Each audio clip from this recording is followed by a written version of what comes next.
욥기서 38장 1절에서 18절입니다. 욥기서 38장 1절에서 18절 함께 천천히 봉독합니다. 그때에 여호와께서 폭풍우 가운데서 욥에게 말씀하여 이르시되 무지한 말로 생각을 어둡게 하는 자가 누구냐? 너는 대장부처럼 허리를 묶고 내가 내게 묻는 것을 대답할지니라. 내가 땅에 기초를 놓을 때에 네가 어디 있었느냐? 네가 깨달아 알았거든 말할지니라. 누가 그것의 도량법을 정하였는지 누가 그 줄을 그 위에 떼어내지 내가 아느냐? 그것의 주추는 무엇 위에 세워졌으며 그 모퉁이 돌을 누가 놓았느냐? 그때의 새벽별들이 기뻐 노래하며 하나님의 아들들이 다 기뻐 소리를 질렀느니라. 바다가 그 모태에서 터져 나올 때에 문으로 그것을 가둔 자가 누구냐? 그때 내가 구름으로 그 옷을 만들고 흑암으로 그 강보를 만들고 한계를 정하여 문빗장을 지르고 이르기를 내가 여기까지 오고 더 넘어가지 못하리니 내 높은 파도가 여기서 그칠지니라 하였노라. 내가 너의 날을 아침에게 명령하였느냐? 새벽에게 그 자리를 일러주었느냐? 그것으로 땅끝을 붙잡고 악한 자들을 그 땅에서 떨쳐버린 일이 있었느냐? 땅이 변하여 진흙이 인친 것 같이 되었고 그들의 옷같이 나타나되 악인에게는 그 빛이 차단되고 그들이 높이 든 팔이 꺾이느니라. 바다가 바다의 샘에 들어갔느냐? 깊은 물 밑으로 걸어다녀 보았느냐? 사망의 문이 내게 나타났느냐? 사망의 그늘진 문을 내가 보았느냐? 땅의 너비를 내가 측량할 수 있느냐? 내가 그 모든 것을 다 알거든 말할지니라. 아멘. 이해할 수 없는 욥의 시련이 시작된 지가 상당한 시간이 지났습니다. 이제 욥기서 결말 부분 42장이 결말인데요. 이때 38장에서 하나님이 드디어 등장합니다. 그 등장의 배경은 폭풍우입니다. 왜 폭풍우 가운데 등장하셨을까? 이것도 우리가 묵상할 수 있는 주제가 됩니다. 지금 바깥이 옅은 비가 오는데요. 비는 불편해요. 유익한 것이기도 하지만 불편해요. 우산을 써야 하고 그런데 거기에 바람이 불면 더 불편하죠. 우리가 폭풍우라고 부르는 세찬 비바람이 몰아치면 우리는 불편을 넘어서 조금 위태한 위기를 느낍니다. 그래서 우리는 폭풍우를 시련 이런 것으로 많이 비유하기도 합니다. 욥과 욥의 세 친구들이 바라고 있는 게 평화지요. 폭풍우에 반대되는 상황. 그런데 하나님은 욥이 처한 상황을 상징하는 폭풍우 속에 나타나십니다. 그 말은 욥이 당하고 있는 모든 시련 가운데 하나님이 함께 계시고 또 욥의 모든 시련을 하나님께서 익히 시작부터 끝, 원인부터 결과까지를 알고 계신다고 하는 상징적인 언어가 될 수 있습니다. 이 폭풍 가운데 나타나시는 하나님은 질문부터 시작합니다. 무지한 말로 생각을 어둡게 하는 자가 누구냐? 대장부처럼 허리에 묶고 대답해라. 단단히 대답하라는 뜻입니다. 여기에 하나님 말씀하시는 무지한 말은 욥을 공격하고 있는 엘리후를 포함한 엘리후와 욥의 세 친구들이 욥을 공격하는 것, 그리고 거기에 응전하는 욥의 태도를 말합니다. 사실은 욥도요, 하나님을 막 원망하고 하나님 앞에 불평하고 합니다. 그것은 자기를 공격하는 친구들의 입장과 같은 거예요. 하나님, 나는 이런 일을 받아야 할 이유가 없습니다. 내가 정말로 정직하게 살았고 공의롭게 살았고 하나님이 원하시는 삶을 살지 않았습니까? 이 엘리후와 세 친구들에게는 너는 그렇게 살지 않았다는 거거든요. 그러니까 공격하는 쪽이나 수비하는 쪽이나 전부가 다 너는 그러니까 욥에게 나는 바르게 살았습니다. 나는 원칙대로 살았습니다. 나는 하나님의 뜻대로 살았습니다. 나는 이 세상의 인과율의 법칙에서 어긋난 게 없습니다. 욥과 세 친구들은 너는 그랬다는 거고 나는 그런 적이 없다는. 그런데 이걸 통틀어서 하나님은 무지한 말이라고 합니다. 왜 이런 일이 일어났는지를 전혀 알지 못하는 너희들의 무지한, 기껏 안다는 것이 원리 정도, 기껏 안다는 것이 인과율 정도, 기껏 안다는 것이 자연법칙 돌아가는 것 정도, 그것 정도를 아는 너희들이 가히 어제 그제 말씀드렸던 섭리라고 하는 하나님의 창조로부터 종말에 이르기에는 이 땅을 향하신 창조 세계를 향하신 하나님의 위대한 계획, 이 섭리를 너희들이 알지 못하는, 그래서 무지한 자라고 정의합니다. 해서요, 우리가 아무리 신앙생활 오래 하고 신앙적인 활동과 경험이 많아도 지금 주님이 몰아넣으시는 무지한 영역에 속해 있을 수 있습니다. 욥과 욥의 세 친구들, 지금까지 우리가 읽어온 그들의 논조는요, 너무 정확하고 너무 분명하고 너무 확실한 겁니다. 틀린 말이 없다는 거죠. 하나님이 섭리라고 하는 각도에서 들여다보지 않는 한 욥의 세 친구들의 공격은 지극히 정당하고 욥의 불평은 나무랄 데가 없는 겁니다. 하나님은 그것을 이해하고 받아주시긴 하지만 하나님 보시기에는 무지하다는 거죠. 특별히 욥의 세 친구들과 엘리후, 그리고 고난당하는 욥의 생각을 지금 우리의 용어로 바꾸면 하나의 뭐라고 그럴까요? 형식, 개념, 그런 것으로 이해할 수 있습니다. 딱 뭐를 만들어요. 특히 우리에게서 무서운 것은 개념합니다. 내가 무엇을 딱 정해놔요. 사실은 이 개념을 정한다는 것은 철학에서는 굉장히 중요한 겁니다. 그래서 제가 여러분에게 성경 공부할 때도 개념을 주입시키려고 많이 노력하는 게 있죠. 선이 뭡니까? 이제 여러분 외웁니다. 선, 하나님의 뜻입니다. 이렇게 하나의 개념을 딱 지면 이 개념이 이 문제를 풀어가는 키워드가 돼요. 선이 하나님의 뜻이다. 그러면 모든 것이 합력하여 선을 이루느니라. 그럼 바로 해석이 되죠. 모든 것이 합력하여 하나님의 뜻을 이루느니라. 그 다음에 선하신 하나님, 그것은 하나님이 옳다는 뜻입니다. 선하신 하나님은 항상 옳고 그게 하나님의 뜻이라는 거예요. 그러니까 내가 하나님의 뜻을 따라 산다, 내가 하나님을 선하다고 고백하는 건 그의 뜻이 옳다고 고백하는 거거든요. 그런데 개념은 굉장히 중요합니다. 그래서 우리 인간이 개념이 없이는 대상을 이해할 수 없어요. 수학도 개념이고 과학도 개념이고 철학도 개념이고 국어도 다 개념이에요. 개념 아래서 우리는 모든 것들을 이해합니다.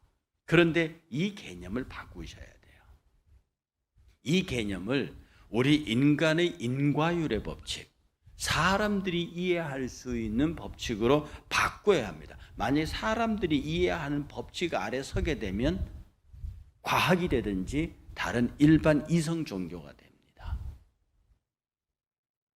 그러나 도대체 이해할 수 없는, 과학적 해명이 되지 아니하는 하나님의 큰 역사의 섭리 앞에 서 있는 우리는 개념을 바꿔야 돼요.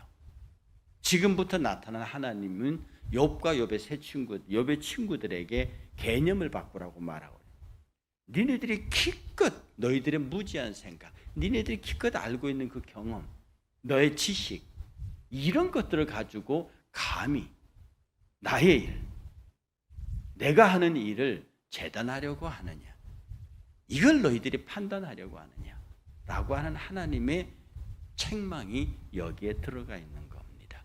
그래서 우리가 믿음으로 산다는 말이에요. 내가 이해가 안 되면, 그러니까 믿는 거예요.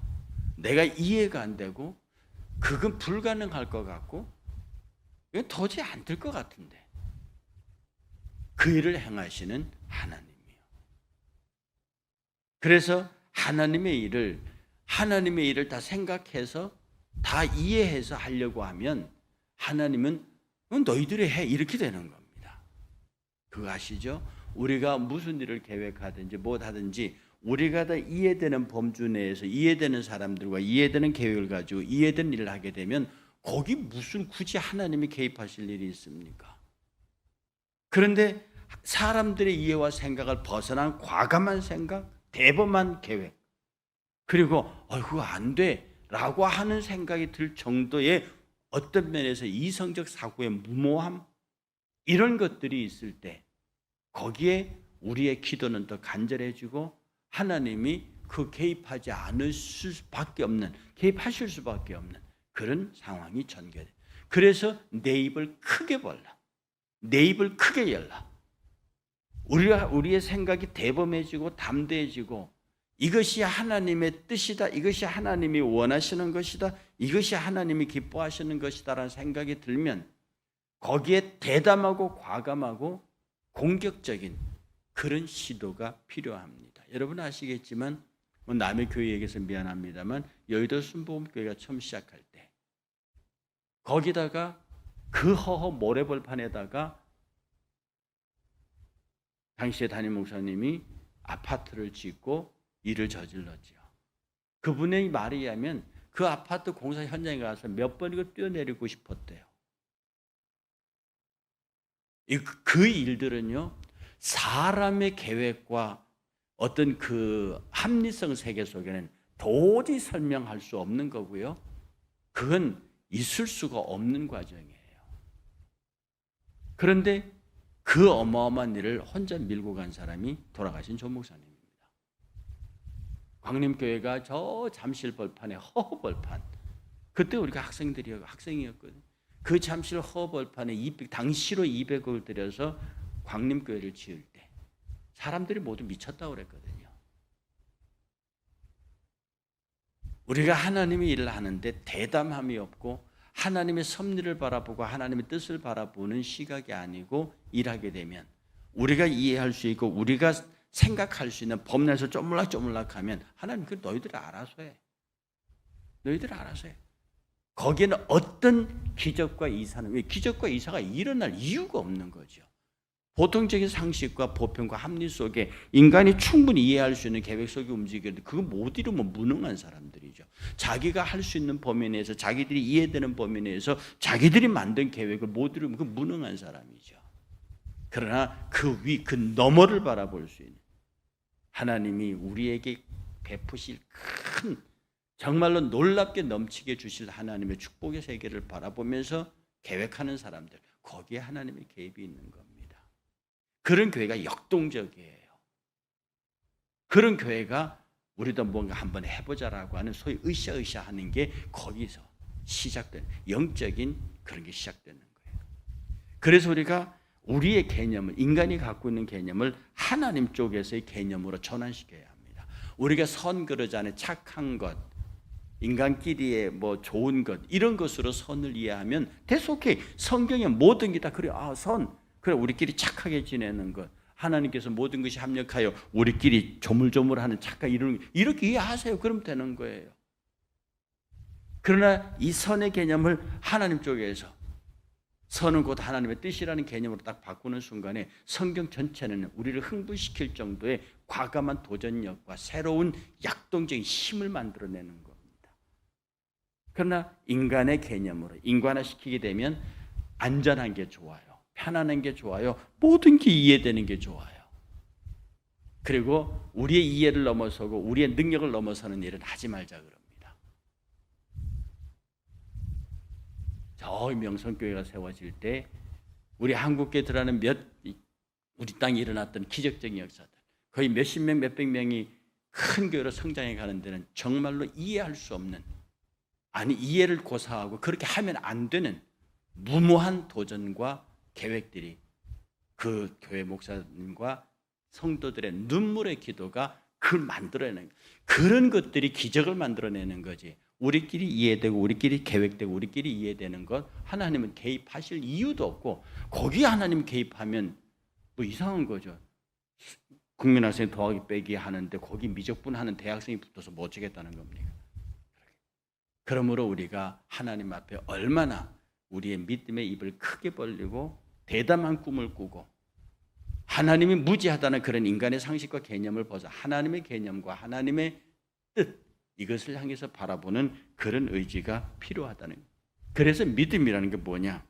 인간의 한계를 인정하고 그 다음에 모든 상황에서 하나님의 개입을 요구하는 것이 믿음입니다. 믿음은 모든 한계를 인정하고 인간의 무능을 인정하고 인간의 무지를 인정하고 내 상황 속에 하나님께서 개입하셔서 우리가 생각하지도 못하는 하나님의 놀라운 섭리, 그 섭리의 큰 개념은 창조부터 종말까지 하나님이 이루어 가실 일이고요. 좁게는 나를 태어나게 해서 죽기까지 나를 통하여 하나님이 개입하시는 일입니다. 그러므로 내 머릿속에 조물락조물락 우리들의 교회 계획 속에 조물조물 거리지 말고 나를 세우신, 나를 태어나고 나를 있게 하신, 우리 교회를 있게 하신, 우리 나라를 있게 하신, 일산을 있게 하신, 우리 나라를 있게 하신 이 하나님의 큰 섭리, 그것을 알고 깨닫기 위해서 몸부림치는 그런 믿음. 어쩌면 우리 새벽재단이 여러분 그냥 평범하게 신앙생활을 하고 평범하게 하나님 앞에 가려면 뭐 굳이 새벽기도까지 나오세요. 새벽재단 자체가 이 세상 사람들의 상식을 초월해 있는 신앙행위입니다. 우리가 수요 예배 나오고 금요 기도에 나오고 주일 예배는 물론이고 교회 예배 모임과 다른 모든 사람들 한 번이라도 교회를 나오고자 하는 의지가 뭔데요? 주의 섭리에 참여하고자 함입니다. 인간 쪽에서 보면 10번 모이나 한 번 모이나 내 마음 변하나요? 오히려 많이 오면 부담 갖지. 내가 교회에 깊이 참여할수록 내가 재정적으로 시간적으로 노력적으로 부담이나 지지? 내게 그러나 하나님의 섭리 쪽에서 바라보면 한 시간이라도 하나라도 더 하나님의 일 속에 들어가고 싶은 거예요. 믿음은 모든 환경에서 내 생각과 내 가진 것을 포기하고 전적으로 그에게 의지하는 겁니다. 폭풍 속에 나타난 하나님이 오늘 이거 쭉 얘기대로 내가 땅에 기초를 놓을 때 너 어디 있었는데 그때 있기나 했었냐? 내가 바닷물이 넘어올 때 딱 경계를 막고 못 넘어오겠다. 그때 너 있었니? 네가 바닷밑 깊은 데 걸어다녀 봤어? 그 안에 뭐가 있는지 알아? 우리 인간의 지적 과거가 심히 바닥도 한번 제대로 못 훑어봅니다. 그런 너희들이 뭘 내가 너희 세상을 향한 안다고 너희 욥은 그걸 갖고 불평하고 앉았고 네 친구들은 그 짧은 무식함 가지고 나의 섭리를 논하고 앉았느냐? 지금 이 얘기를 하고 계시는 거거든요. 사랑하는 성도 여러분, 하나님 앞에서요 조금은 용감해지십시다. 우리의 상식과 우리의 판단과 우리의 개념, 인간적인 그런 것 탁 넘어서서요 정말로 우리를 향하실 하나님의 담대한 하나님의 대담한 계획 앞에 주여 내가 알지는 모르겠으나 그게 주의 뜻이라면 그리고 이렇게 기도하고 하나님 앞에 크게 꿈꾸는 요셉의 꿈과 큰 꿈을 꾸는 우리들의 도저히 인간의 힘으로는 불가능한 일들 그런 것들 앞에 우리가 무릎 꿇고 주님을 한번 흔들 수 있는 주께서 개입하실 수밖에 없는 상황을 만드는 우리가 되게 해 주십시오. 오늘 이 아침에 여러분의 멋진 그런 기도가 있기를 주의 이름으로 축복합니다.